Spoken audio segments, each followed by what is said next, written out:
So hey guys, welcome back to another video and I hope कि तुम लोग बहुत ही ज्यादा अच्छे और मजे में होगे। आई नो कि तुम लोग भी सोच रहे होगे कि मेरी हेल्थ इश्यूज इतनी ज्यादा बढ़ रही थी तो ये वीडियो आज कैसे आ गई था। मैं बता दूं कि तबीयत मेरी अभी भी ठीक नहीं है पूरी तरीके से, लेकिन जब तुम लोगों ने दुआएं की ना मेरे लिए, फिर चाहे वो कम्युनिटी पोस्ट में हो या फिर वीडियो के कमेंट बॉक्स में या फिर मेरे इंस्टा डीएम्स पे, पता नहीं, पर डॉक्टर ने मुझे कम्प्लीटली बेड रेस्ट का कहा था और मुझे बोला गया था कि मैं 1-2 वीक के लिए पूरी तरीके से खुद को आइसोलेट कर लूं। जो सुनकर मैं बहुत ही ज्यादा डाउन हो गई थी, क्योंकि नो गाइस कि मुझे मेरे प्रोडक्ट से कितना ज्यादा प्यार है, तो चाहे वो मेरा कोई भी चैनल क्यों ना हो। और बस न जाने कैसे सरप्राइजिंगली कल रात से मेरी हेल्थ बहुत ही ज्यादा रिकवर हो चुकी है और ये सब कुछ पॉसिबल हो पाया है तो सिर्फ तुम लोगों की दुआओं की वजह से। तो thank you so much guys, और ऐसी दुआएं करते रहना ताकि मैं पूरी तरीके से ठीक हो जाऊं। तो चलो फिर बिना किसी देर के आज की इस वीडियो को फटाफट से शुरू करते हैं। सो होमीज, जैसा कि हमने लास्ट एपिसोड में देखा था जहाँ पर किन्यू और ब्रदर ज़ाओशियन के बीच में फाइनल राउंड का कंपटीशन भी स्टार्ट हो जाता है, जहाँ पर हम देखते हैं कि किन्यू ने यहाँ पर फर्स्ट ग्रेड का होंगमिंग लिंगवाओ को बना लिया था। लेकिन सरप्राइजिंगली हम देखते हैं कि सभी को इस बात का पता हो जाने की वजह से एक एक करके सारे कॉम्पिटिटर्स अपने अपने नाम को थर्ड राउंड से विथड्रॉ कर लेते हैं और बस किन्यू ही बचा होता है। इसी वजह से बिना फर्स्ट ग्रेड के होंगमिंग लिंगवाओ को यूज करिए किन्यू इजिली जीत जाता है। और जैसा कि तुम्हें पता है कि बिना ट्विस्ट के किसी भी दुंगा में मजा नहीं आता है, इसी वजह से एंड में हम देखते हैं यहाँ पर जो मिस जियांगली का फादर था, उसे न जाने क्या सोचता है कि वो एक और राउंड का फैसला करता है जो कि फाइनल और आखिरी राउंड होने वाला था, और जिसमें कि यहाँ पर किन्यू और ब्रदर ज़ाओशियन को वो सारी चीजें कलेक्ट करनी थी जो कि यहाँ पर मिस जियांगली का फादर उन्हें उस लिस्ट में देने वाला था। और अब आगे सो होमीज, हमारे इस एपिसोड के स्टार्टिंग में हम देखते हैं कि किन्यू जब मिस जियांगली और मास्टर जी के पास आता है तो यहाँ पर उसे इतना ज्यादा डिप्रेस होता हुआ देखकर मास्टर जी से पूछने लगते हैं कि आखिर क्या बात है, जिस पर किन्यू बताने लगता है कि मुझे कुछ ठीक नहीं लग रहा, क्योंकि ब्रदर ज़ाओशियन को ऑलरेडी पता है कि मेरे पास एक फर्स्ट ग्रेड का होंगमिंग लिंगबाओ है, लेकिन जब मैंने उसे वो लिस्ट सबमिट करते हुए देखा तो उसके चेहरे पर एक अलग ही खुशी नजर आ रही थी। ऐसा लगता है कि जैसे अभी भी उसके पास मेरे अगेंस्ट कुछ पैतरे हैं जिनका यूज करके वो मुझे फाइनल और लास्ट स्टेज पर हरा सकता है। जिस पर हम देखते हैं कि मास्टर जी भी उसकी बात से सहमत होते हुए कहने लगता है कि क्या उसके पास एक फर्स्ट क्लास के होंगमिंग रिचुअल ट्रेजर से भी कुछ कीमती होगा, लेकिन हम रिस्क नहीं ले सकते क्योंकि इनका कोई भी भरोसा नहीं। जिसके साथ ही हम देखते हैं कि किन्यू भी अब बहुत ही ज्यादा डेस्परेट हो जाता है कि तभी यहाँ पर मास्टर जी से बताने लगता है कि सबसे बेहतर यही होगा कि हम सीधा जाकर मिस लियार के फादर से बात करें। जिसके साथ ही लियार को अपनी फीलिंग्स का इजहार अपने फादर के सामने करना होगा, ताकि अगर उनके दिलो दिमाग में ज़ाओशियन या उसकी फैमिली के लिए जरा सी भी कोई भी ऐसा वैसा ख्याल मौजूद होगा तो वो उसे निकाल देंगे। जिस पर हम देखते हैं कि लियार भी राजी हो जाती है कि अब वो अपने फादर को जाकर कन्विंस करेगी। इसी के साथ हम देखते हैं कि किन्यू को वो लोग अलविदा कहकर सीधा मिस जियांगली के फादर के पास रवाना हो जाते हैं, जहाँ पर हम देखते हैं कि मिस जियांगली का फादर ऑलरेडी किन्यू और ज़ाओशियन को लेकर कंफ्यूज था। तभी यहाँ पर मास्टर जी और मिस लियार भी आ जाती है, जहाँ पर मास्टर जी आते साथ ही मिस लियार के फादर से कहने लगते हैं कि ब्रदर, मुझे उम्मीद है कि आप किन्यू को ही अपने सन इन लॉ के तौर पर चुनेंगे। जिस पर हम देखते हैं कि उसका फादर थोड़ा हिचकिचाने लगता है और फिर वो मास्टर जी से कहने लगता है कि जैसे तुम सोच रहे हो ये काम उतना भी ज्यादा आसान नहीं है, क्योंकि तुम भी अच्छे से जानते हो कि ज़ाओशियन की फैमिली का कितना बड़ा स्टेटस है और गॉड रियलम में उनका मर्तबा कितना बड़ा है। यहाँ पर हम देखते हैं कि तभी बीच में लियार इंटरप्ट करते हुए कहती है कि लेकिन फादर, मैं आपसे कुछ कहना चाहती हूँ। किन्यू वो इंसान है जिससे कि मैं मॉर्टल वर्ल्ड में मिली थी, मैं उसे पसंद करती हूँ और वो बस मेरे लिए ही यहाँ पर गॉड रियलम तक आया है। जो सुनकर उसका फादर शॉक्ड हो जाता है और फिर वो कहने लगता है कि ऐसा कैसे हो सकता है कि बस 20,000 साल में ही उसने इतनी ज्यादा प्रोग्रेस कर ली। जिस पर मिस लियार बताने लगती है कि आप अंकल ली से पूछ सकते हैं, क्योंकि उन्होंने ही खुद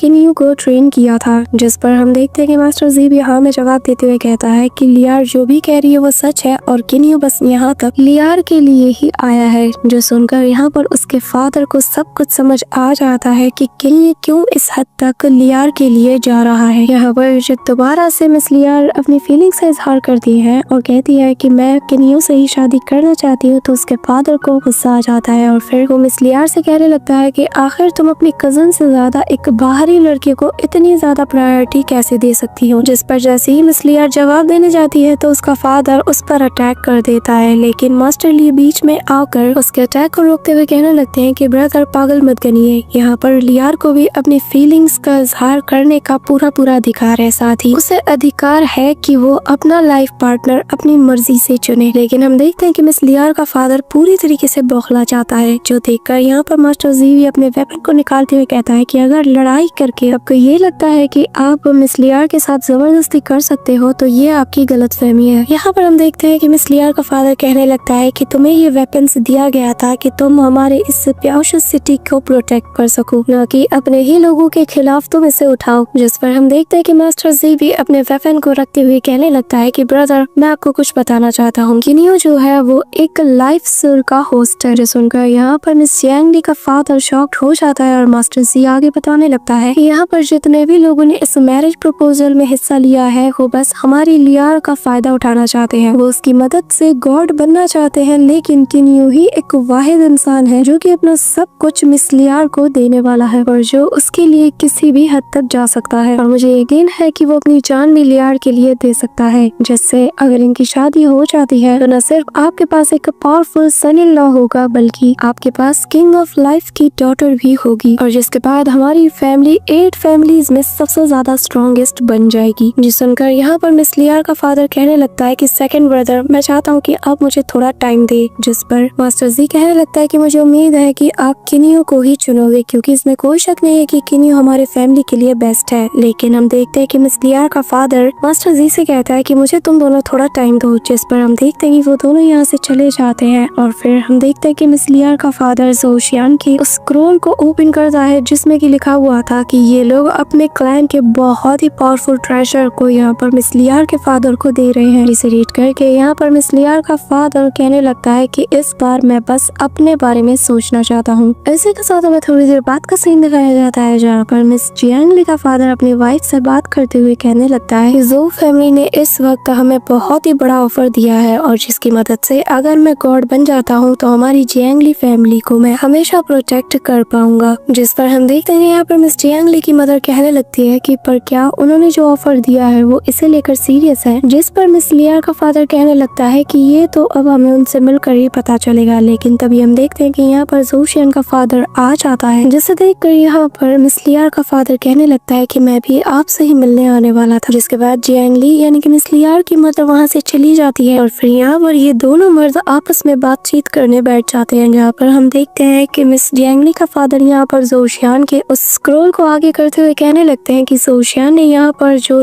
गिफ्ट मुझे दिया है मैं नहीं मानता कि ये सच है, क्या सच में आप लोग इसे लेकर सीरियस हो। जिस पर जोशियान का फादर कहने लगता है कि मैंने जो कुछ भी कहा है वो सच है। जिस पर मिस जियांग ली का फादर कहता है कि लेकिन ली फातियानजुन का क्या वो इस मामले में राजी है। जिस पर जोशियान का फादर कहने लगता है कि मैंने पर्सनली उनसे बात की है और उनका भी यही मानना है कि हमें हर हाल में इस मैरिज प्रपोजल को जीतना ही होगा और इसके लिए हम कोई भी कीमत चुका सकते हैं, और बहुत ही जल्द तियानजुन माउंटेन अराई होने वाला है, जिसका मतलब ये कि हमारे बीच बहुत ही जल्द नया तियानजुन भी अपीयर होने वाला है। इसके साथ ही मेरे फादर ने मुझसे प्रॉमिस किया है कि वो हमारी हेल्प भी जरूर करेंगे। इसी के साथ वो यहाँ पर मिस जियांग ली के फादर को ऑफर देते हुए कहने लगते हैं कि क्योंकि इस बार एक्शन लेने की बारी मेरे फादर की है तो क्यों ना इस मौके का फायदा आप उठा लो, क्योंकि मैं जानता हूँ कि आप भी गॉड बनने में इंटरेस्टेड हो। जिस पर मिस जियांग ली का फादर कहने लगता है कि मैं जब से होली एम्परर के इस थ्रोन पर बैठा हूँ मैं तब से अटक कर रह चुका हूँ और बस एक सेलेस्टियल सुप्रीम बीइंग होने के बाद ही मैं आगे बढ़ सकता हूँ। ये सच है कि मैं गॉड बनना चाहता हूँ, लेकिन मुझे समझ नहीं आ रहा कि इस मौके का फायदा आप क्यों नहीं उठाना चाहते। जिस पर हम देखते हैं कि जोशियान का फादर कहने लगता है मेरे जो गोल्स है वो आपसे बहुत ही ज्यादा डिफरेंट है। इसके अलावा मेरे फादर ऑलरेडी इस पोजीशन में है तो मुझे इस पोजीशन में कोई भी इंटरेस्ट नहीं है, और दूसरी बात जो प्याओ यू तियानजुन है वो कभी भी जो फैमिली को इस तरीके से आगे बढ़ने नहीं देगा। वो कभी भी जो फैमिली के 2 हेवनली लॉर्ड्स को एक साथ एग्जिस्ट होने ही नहीं देगा। तो इसलिए बेहतर है कि मैं इस अपॉर्चुनिटी का फायदा मेरे बेटे की खुशी के लिए उठाऊं और मैं चाहता हूं कि आप हेवनली लॉर्ड बन जाओ। बदले में बस अपनी बेटी का हाथ मेरे बेटे के हाथ में दे दीजिए। जिसके साथ ही हम देखते हैं कि यहाँ से ब्रदर जोशियान का फादर चला जाता है कि तभी यहाँ पर मिस जियांग ली का फादर अपना सर पकड़कर बैठते हुए कहता है कि न जाने मैं जो करने जा रहा हूँ वो सही है भी या नहीं। इसी के साथ हमें नेक्स्ट डे का सीन दिखाया जाता है जहाँ पर ब्लडी क्वीन कहने लगती है कि चलो भी अब जल्द से जल्द अनाउंस करो कि आखिर तुम्हारा सन इन लॉ कौन होने वाला है। जिस पर हम देखते हैं कि मिस जियांग ली का फादर कहने लगता है कि 30 साल तक चले इस मैरिज प्रपोजल में हमने बहुत सी ऐसी चीजें देखी जिसने कि इस पूरे डिवाइन वर्ल्ड को हिला कर रख दिया, और अब हमारे पास दो बेहतरीन कैंडिडेट्स, एक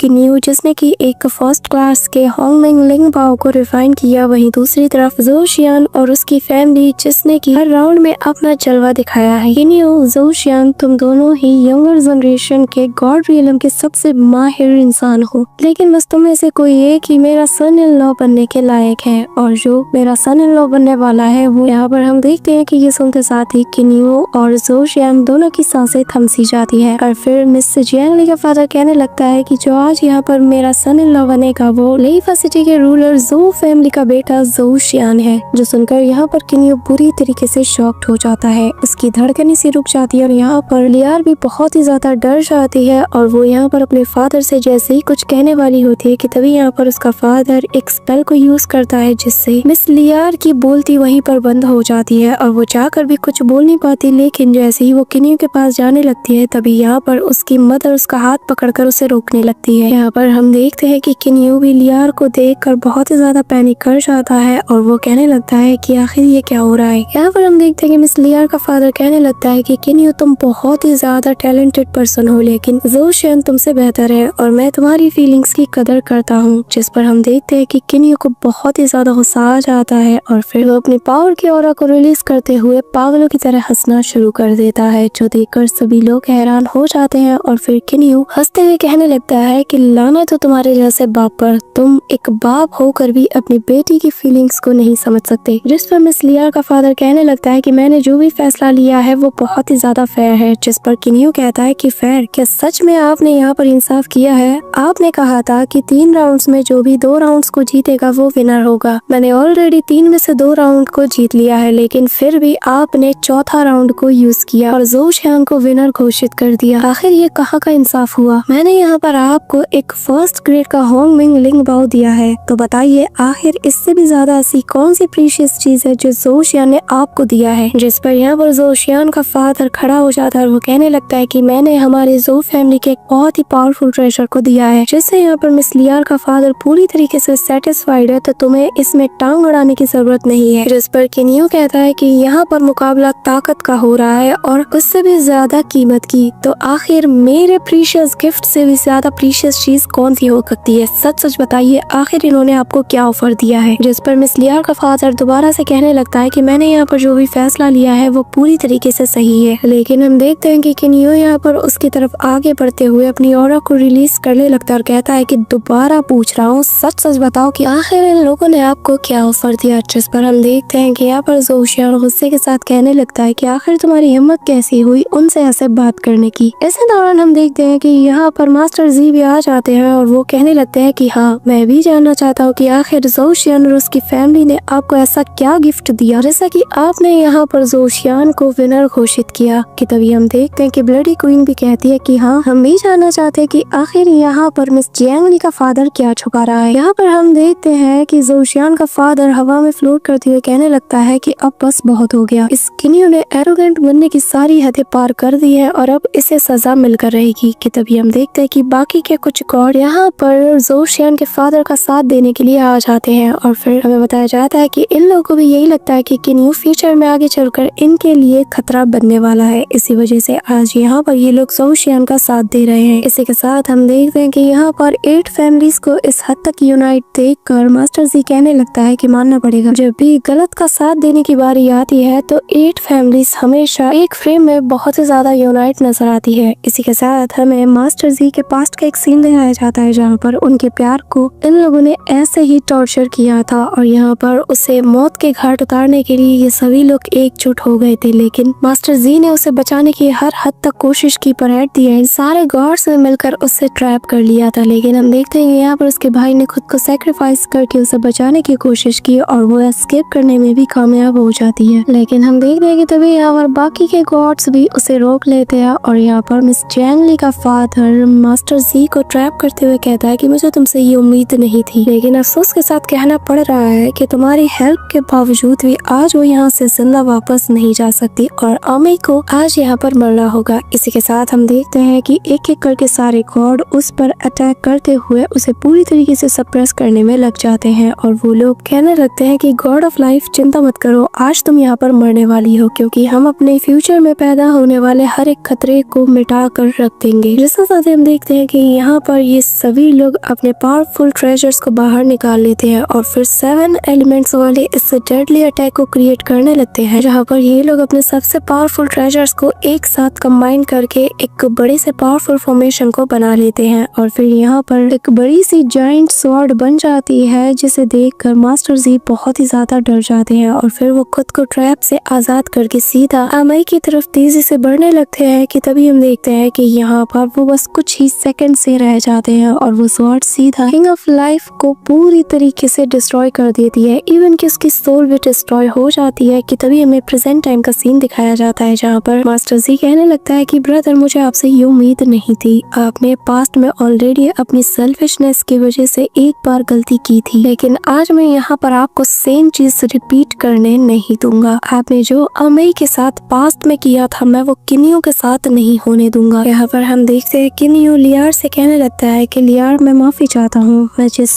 तरीके से तुम्हें अपनाने वाला था मैं उसे पूरा करने में नाकाम रहा, इसलिए मैं चाहता हूँ कि तुम मेरे साथ यहाँ से चली जाओ। जो सुनते साथ ही यहाँ पर मिस लियार के फादर को गुस्सा आ जाता है और वो किनियो पर अटैक कर देता है, जहाँ हम देखते हैं कि किनियो उस अटैक को रोकने की कोशिश करता है लेकिन उसके फोर्स से ही किनियो बहुत दूर तक उड़ता हुआ चला जाता है, जो देखकर यहाँ पे मिस लियार किनियो के पीछे जाने लगती है कि तभी यहाँ पर उसका फादर उसे एक फॉर्मेशन में ट्रैप कर लेता है, जो देखकर यहाँ पर होली लॉर्ड कहने लगते हैं कि यहाँ पर मिस जियांगली का फादर उसकी बेटी के साथ बहुत ही ज्यादा नाइंसाफी कर रहा है, ये सरासर गलत है। जिसपे मिस जियांगली का फादर कहने लगता है कि मैं अपनी बेटी के लिए जो कुछ भी कर रहा हूँ ये सब कुछ उसकी भलाई के लिए, तो तुम्हें इस मामले में पढ़ने की जरूरत नहीं है। इसके साथ ही हम देखते हैं यहाँ पर जियांगली का फादर वहाँ मौजूद बाकी के जितने भी कॉम्पिटिटर्स थे उनसे कहने लगता है कि क्यों ना तुम लोग जाकर किनियो का काम तमाम कर दो। जो सुनकर हम देखते हैं कि वो लोग ना चाहते हुए भी यहाँ पर होली एम्परर के इस ऑर्डर को मजबूरन फॉलो करने में लग जाते हैं। वहीं दूसरी तरफ हम देखते हैं कि यहाँ पर हाफी और सेवल भी किनियो के पास आ जाते हैं और वो लोग कहने लगते हैं कि भाई आखिर तुम्हारे साथ ये क्या हो गया। तभी हम देखते हैं कि यहाँ पर वेई हुआन और बाकी के लोग आ जाते हैं और वो लोग किनियो से कहने लगते हैं कि ब्रदर किनियो हम चाहते हैं कि आप यहाँ पर खुद को सरेंडर कर दो। जिस पर यहाँ पे हाफी कहने लगता है कि मैं भी देखता हूँ कि यहाँ पर किसने दम है जो मेरे भाई को यहाँ पर कैप्चर करके दिखा। जिस पर वेई हुआन कहने लगता है कि ब्रदर किनियो आप भी जानते हो कि हम लोग मजबूर है तो हमारे लिए चीजों को डिफिकल्ट ना करे। जिस पर किनियो उससे कहने लगता है कि ब्रदर वेई हुआन क्या आपको लगता है कि यहाँ पर जो कुछ भी मेरे साथ हो रहा है वो फेयर है, कि मेरे साथ यहाँ पर आज इंसाफ हुआ है? अगर नहीं तो प्लीज मुझे आगे जाने दो क्योंकि आज मैं यहाँ पर स्ट्रेंथ से ही मिस लियार को हासिल करके रहूंगा। जो सुनकर हम देखते हैं कि वेई हुआन भी अपने सारे साथियों को किनियो को कैप्चर करने के लिए ऑर्डर दे देता है कि तभी यहाँ पर मिस्टर लू बाहर आ जाता है और आते साथ ही कहने लगता है कि मास्टर इन सभी लोगों को आप मुझ पर छोड़ दो और आगे बढ़ो। इसके साथ ही हम देखते हैं कि यहाँ पर वेई हुआन के जितने भी साथी हैं उनके साथ यहाँ पर मिस्टर लू फाइट करना शुरू कर देता है। वहीं दूसरी तरफ यहाँ पर सीधा जाकर वेई हुआन से भिड़ जाता है और फिर वो किनियो से कहने लगता है कि भाई तुम आगे बढ़ो और जाकर मिस लियार को बचा लो, यहाँ का मामला हम संभाल लेंगे। इसी के साथ हम देखते हैं कि किनियो सीधा अंदर की तरफ रवाना हो जाता है और यहाँ पर हाफी कहने लगता है कि भाई मुझे पता है कि तुम ही जीतोगे और फिर वो ब्रदर वेई हुआन से कहने लगता है कि चिंता मत करो मैं तुम्हें यहाँ पर तब तक बिजी रखूंगा और फिर वो दोनों फाइट करने लगते हैं। वही दूसरी तरफ किनियो गुस्से के साथ अंदर की तरफ बढ़ रहा होता है, जहाँ पर उसके हर एक आहट के साथ हमें बहुत ही पावरफुल और फील होता है, जो देखकर वहाँ पर सभी लोग हैरान हो जाते हैं और वो लोग कहने लगते हैं कि जरा देखो किनियो वापस आ गया है, क्या वो यहाँ पर मरना चाहता है या फिर उसे सच में लगता है कि वो यहाँ पर होली एम्परर के पैलेस में उन्हें यहाँ पर आकर चैलेंज कर सकता है। इसी दौरान हम ड्रैगन किंग के बेटे को देखते हैं, जहाँ पर वो किनियो से कहता है कि ब्रदर किनियो ये लोग बहुत ही ज्यादा स्ट्रॉन्ग है, प्लीज आप यहाँ से चले जाओ क्योंकि मैं आपको यहाँ पर ऐसे मरता हुआ नहीं देख सकता। लेकिन हम देखते हैं कि किनियो ने आज यहाँ पर ठान लिया था कि वो एक एक को मसल कर रख देगा। जिसके बाद किनियो अपने मन में कहता है कि लियार बस थोड़ी देर और फिर मैं तुम्हें यहाँ से आजाद कर लूंगा। जिसके साथ ही वो यहाँ पर उसके फादर से कहता है जियांग फैन तुम्हारे जैसा घटिया इंसान मैंने आज तक नहीं देखा, क्या तुम्हें अपनी बेटी की खुशी की जरा भी परवाह नहीं। जिस पर मिस लियार का फादर यहाँ पर जोशियान को इशारा करता है और जोशियान अपने उस वेपन को निकालते साथ ही किनियो पर अटैक करना शुरू कर देता है। फिर वो किनियो से कहता है कि आज यहाँ पर मैं तुम्हें मार कर हमेशा हमेशा के लिए तुम्हारा चैप्टर क्लोज कर दूंगा। लेकिन हम देखते हैं कि किनियो उसके हर एक अटैक से इजीली खुद को डॉज कर लेता है, जिसके साथ ही ये दोनों ही एक दूसरे पर ताबड़तोड़ अटैक करना शुरू कर देते हैं। जहाँ पर हम देखते हैं कि जैसे ही जोशियान का फादर इस फाइट में इन्वॉल्व होने वाला होता है कि तभी यहाँ पर आशुरा गॉड कहने लगता है कि अगर कोई और इनकी फाइट में एंटर होने की कोशिश करेगा तो मैं भी किनियो की तरफ से फाइट करने लगूंगा। इसी के साथ हम देखते हैं कि किनियो से जोशियान कहने लगता है कि क्या हुआ, तुम्हारे पास तो बहुत ही पावरफुल ट्रेजर्स है, तो आखिर तुम मेरे थंडर मैजिक के आगे कुछ क्यों नहीं कर पा रहे। जिस पर किनियो उसके न्यू वेपन को देखते साथ ही कहने लगता है कि वो क्या है ना, तुम्हें मैंने अब तक सीरियसली लिया नहीं, वरना तुम और तुम्हारे इस 2 टके के ट्रेजर को मैं सेकंड्स में ही मिट्टी में मिलाकर रख दूं। यहाँ पर ये सुनते साथ ही जोशियान को बहुत ही ज्यादा गुस्सा आ जाता है और फिर वो यहाँ पर अपने एक पावरफुल अटैक को क्रिएट करने लगता है, जो देखकर किनियो भी थोड़ा पैनिक कर जाता है। लेकिन जैसे ही यहाँ पर जोशियान उस पोर्टल में से एक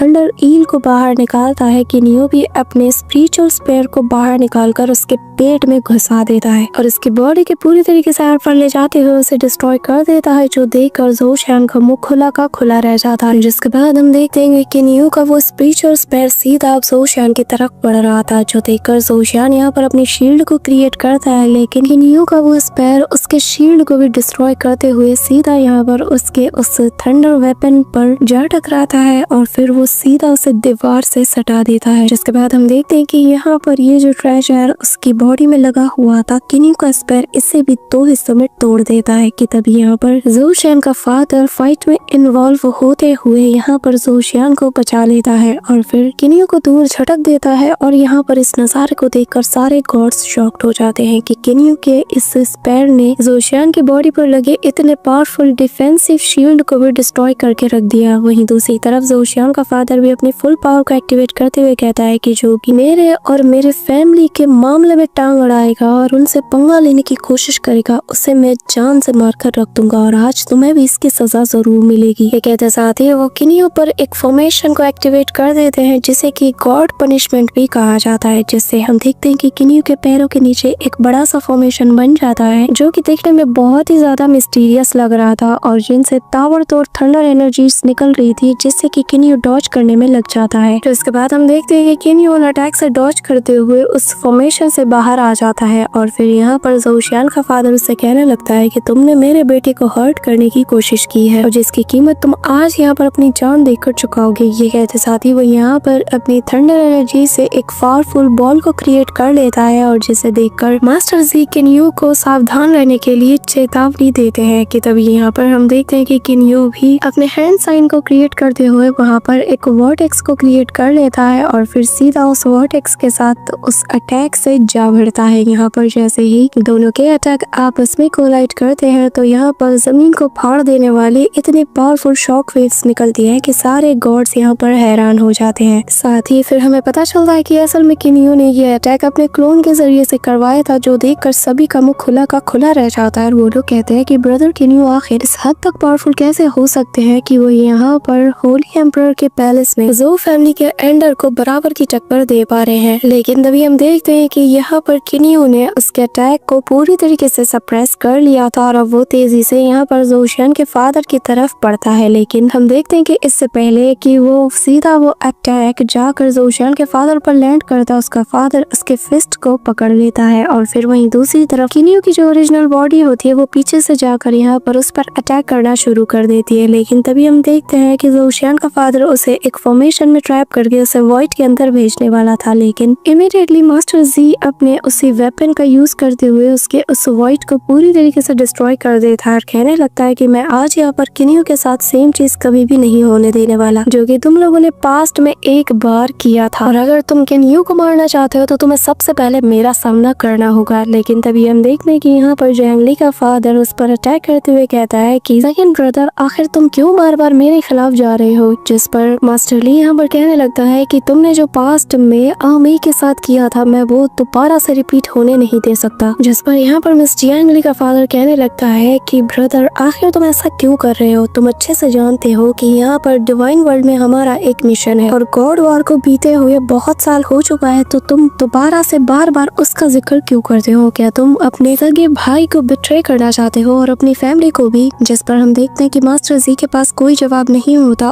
और वो वहाँ पर चुपचाप खड़ा हो जाता है। वही दूसरी दूसरी तरफ इस मौके का फायदा उठाते हुए हम देखते हैं कि जोशियान का फादर किनियो पर पीछे से अटैक कर देता है, जिससे किनियो वहाँ पर बुरी तरीके से इंजर्ड होते हुए जमीन पर जा गिरता है, जो देखकर यहाँ पर मिस लियार की सांसें भी थम जाती हैं और वो किनियो की तरफ दौड़ना शुरू कर देती है, लेकिन वो उस पाइप की वजह से हिल नहीं पाती। इस दौरान हम किनियो को देखते हैं जहाँ पर वो किनियो लड़खड़ाते हुए अपने पैर पर खड़ा होने की कोशिश करता है, लेकिन वो बहुत ही ज्यादा वीक होता है। लेकिन उसका वो मीटियर स्टोन उसको अभी भी हील कर रहा था, जो देखकर जोशियान का फादर भी शॉक्ड हो जाता है और वो कहने लगता है कि हमारे क्लाइंट के इस पावरफुल ट्रेजर से अटैक खाने के बाद कोई भी खड़ा नहीं हो पाता, लेकिन कमाल की बात है कि तुम आखिर में मेरे सामने खड़े हो पाए हो। लेकिन हम देखते हैं कि इसी मौके पर बाकी के दो गार्ड्स जोशियान के फादर का साथ देते हुए कहने लगते हैं कि हमें किनियो को मारना होगा, क्योंकि ये फ्यूचर में हमारे लिए एक बहुत बड़ा डिजास्टर बन सकता है। इसी वजह से वो लोग आगे आते हुए अपने स्पिरिचुअल ट्रेजर को बाहर निकाल कर उसी 8 एलिमेंट वाले फॉर्मेशन को क्रिएट करना शुरू कर देते हैं। लेकिन इस बार इनके पास बस 3 ही एलिमेंट होते हैं, लेकिन ये फिर भी बहुत ही ज्यादा पावरफुल था। यहाँ पर इन चमचों को देखकर जोशियान का फादर भी बहुत ही ज्यादा खुश हो जाता है। वहीं दूसरी तरफ मास्टर जी इस फॉर्मेशन को देखकर पैनिक करने लगते हैं और फिर जोशियान का फादर कहने लगता है कि आज तक कोई भी इस 8 एलिमेंट वाले फॉर्मेशन से अटैक को खाने के बाद से जिंदा नहीं बच पाया और तुम भी आज यहाँ पर किनियो पूरी तरीके से फना होने वाली है। इस दौरान सीन शिफ्ट होता है और हमें हाउपी, सेवल और ब्रदर वेई हुयान को दिखाया जाता है, जहाँ पर हाउपी उससे कहने लगता है कि तुम और मेरा भाई बहुत ही अच्छे दोस्त हो, तो आखिर तुम ऐसा क्यों कर रहे हो। जिस पर वेई हुयान बताने लगता है कि मुझे होली एम्पर ने ऑर्डर दिया है और मैं उनके ऑर्डर के खिलाफ नहीं जा सकता। कि तभी यहाँ पर हाउपी के सामने से एक चीज उड़ते हुए सीधा होली एम्पर के पैलेस के अंदर चली जाती है। वहीं दूसरी तरफ हम देखते हैं कि किनियो इस फॉर्मेशन को देखकर अपने मन में कहने लगता है, इसमें कोई शक नहीं कि ये फॉर्मेशन बहुत ही ज्यादा पावरफुल है, ये बाकी के डर्ली फॉर्मेशन से बहुत ही ज्यादा पावरफुल है, यहाँ तक कि अगर मैं जरा सा भी चूका तो ये मेरी जान भी ले सकता है। वहीं दूसरी तरफ हम देखते हैं कि अब वो फॉर्मेशन सीधा किनियो पर लैंड कर जाता है। किनियो इसे अपने हाथों से रोकने की कोशिश करते हुए कहता है कि नहीं, आज चाहे जो हो जाए मैं लियार को ऐसे अकेला छोड़कर नहीं जा सकता, मुझे हर हाल में उसके लिए यहाँ पर खड़े रहना होगा। यहाँ पर हम देखते हैं कि किनियो पर हद से ज्यादा बर्डन पड़ने लगता है और उसके कंधे भी अब जवाब देना शुरू कर देते हैं। कि तभी उसके सामने वही ग्रीन कलर का पैटर्न्स उड़ते हुए आ जाता है, जिसे देखकर किनियो भी हैरान हो जाता है। और फिर वहाँ पर अचानक से हम देखते हैं कि बहुत ही बड़े बड़े जाइंट माउंटेन्स बनने लगते हैं और फिर अगले ही पल हम देखते हैं कि यहाँ पर उन जाइंट माउंटेन्स और उस पूरे फॉरेस्ट ने उस फॉर्मेशन को पूरी तरीके से अपने ऊपर संभाल लिया था, जो देखकर किनियो भी शॉक्ड हो जाता है। यहाँ पर मास्टर जी से देखते हुए शॉक्ड हो जाते हैं और फिर कहते हैं कि ये तो वान ली जियांगशान है। इसी दौरान हमें यहाँ पर उसी की एक इल्यूजन बॉडी दिखाई जाती है, जहाँ पर वो कहने लगता है कि जो कुछ अमई के साथ हुआ है मैं उसे दोबारा नहीं होने दे सकता, और इसीलिए आंट भी मरते वक्त अपने कॉन्शियसनेस का थोड़ा हिस्सा छोड़कर चली गई थी, ताकि फ्यूचर में अगर किसी के साथ दोबारा ऐसा कुछ होता है तो वो यहाँ पर उसकी जान बचा पाए। जिसके बाद हम देखते हैं कि यहाँ पर मास्टर जी को भी उसकी आवाज सुनाई देती है और हम देखते हैं कि वो बंदा कहने लगता है, जियांग नैन, क्या अभी भी तुम्हारी आंखें नहीं खुली? क्या तुम मुझे नहीं सुन पा रहे और क्या तुम्हें ये नजर नहीं आ रहा? आखिर तुम यहाँ पर किस बात का इंतजार कर रहे हो? क्या तुम दोबारा से अमई के साथ जो कुछ हुआ है उससे रिपीट करना चाहते हो? इसी के साथ हम देखते हैं कि यहाँ पर मास्टर जी अपने मन में कहने लगता है कि हाँ, मुझे मेरा जवाब मिल चुका है। जिसके साथ ही हम यहाँ पर देखते हैं कि बाकी के गार्ड्स यहाँ पर इस नजारे को देख नहीं पाते और उन्हें बस यही लगता है कि किनियो खुद ही इस अटैक को तब से रेजिस्ट किए जा रहा है। वहीं दूसरी तरफ अचानक से उस फॉर्मेशन में क्रैक बनने लगता है। कि तभी यहाँ पर मास्टर जी कहने लगता है कि ब्रदर, मैंने सोच लिया है कि मुझे क्या करना चाहिए और मैं उम्मीद करता हूँ कि तुम मुझे दोबारा नहीं रोकोगे। जिस पर यहाँ पर जियांग ली का फादर कहता है कि अगर तुम इस मामले में टांग अड़ाओगे तो मैं जरूरत पड़ने पर वो सब कुछ करूंगा जो मुझे नहीं करना चाहिए। जिस पर मास्टर जी कहने लगते हैं कि मैंने अपना मन बना लिया है और अब मैं पीछे नहीं हटने वाला। ये कहते साथ ही वो यहाँ पर अपने वेपन को एक्टिवेट करते हुए तेजी से आगे बढ़ने लगते हैं, जो देखकर मिस जियांग ली का फादर कहने लगता है कि नहीं, तुम ऐसा नहीं कर सकते। लेकिन हम देखते हैं कि यहाँ पर मास्टर जी अपने उस पावरफुल ट्रेजर को यूज करते हुए सीधा उस फॉर्मेशन पर अटैक कर देते हैं और कहने लगते हैं कि यहाँ पर अमई के साथ जो कुछ पास्ट में हुआ उसका रिग्रेट मुझे आज तक है, लेकिन मैं लियार और किनियो को अब और तकलीफ में नहीं देख सकता। यहाँ पर हम देखते हैं कि मास्टर जी ने भी पूरा ठान लिया था कि आज यहाँ पर वो अपनी जान की बाजी लगाकर भी किनियो को बचा लेंगे, क्योंकि किनियो इस वक्त उस फॉर्मेशन के अंडर दबा हुआ था। वहीं दूसरी तरफ हम देखते हैं कि वक्त बहुत ही कम था। कि तभी यहाँ पर मास्टर जी अपनी पावर को बढ़ा देते हैं। वो यहाँ पर लगातार उस फॉर्मेशन को ब्रेक करने में लगे होते हैं। वहीं दूसरी तरफ हम उसी इल्यूजनरी बंदे को भी देखते हैं जहाँ पर वो अपना एक पावरफुल अटैक सीधा उस फॉर्मेशन के एक हिस्से पर कर देता है जहाँ पर मास्टर जी ने भी अपना अटैक किया था, जिससे हम देखते हैं कि यहाँ पर जैसे ही दोनों का अटैक सेम जगह पर लैंड करता है जहाँ पर ऑलरेडी एक क्रैक बन चुका था, तो यहाँ पर इन दोनों के कंबाइन अटैक की वजह से उस फॉर्मेशन के एक पार्ट में एक